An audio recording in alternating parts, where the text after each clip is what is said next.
How to ask for a refund on Cash App. Hi everyone, welcome back to our channel How to Geek.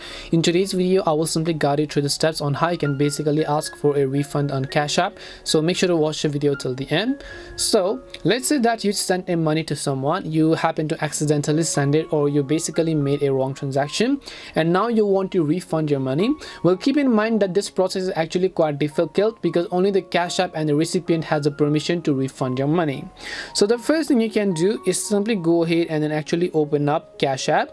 Once you open up Cash App, you'll be able to see the transactions that you've made if you go to the activity icon from the bottom right of the screen.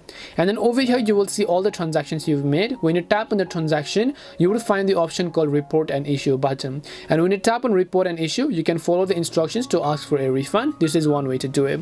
The other way you can do is if you have the recipient's contact details, I just recommend you to contact the recipient directly, because in most of the cases contacting them for a wrong transaction might help them give you back your refund if you need it badly. Hope this video helped you answer the question. If it did help you, make sure to leave a like and subscribe to our channel. If you have any questions though, feel free to leave them down. Thank you very much for watching till the end and see you in the next video.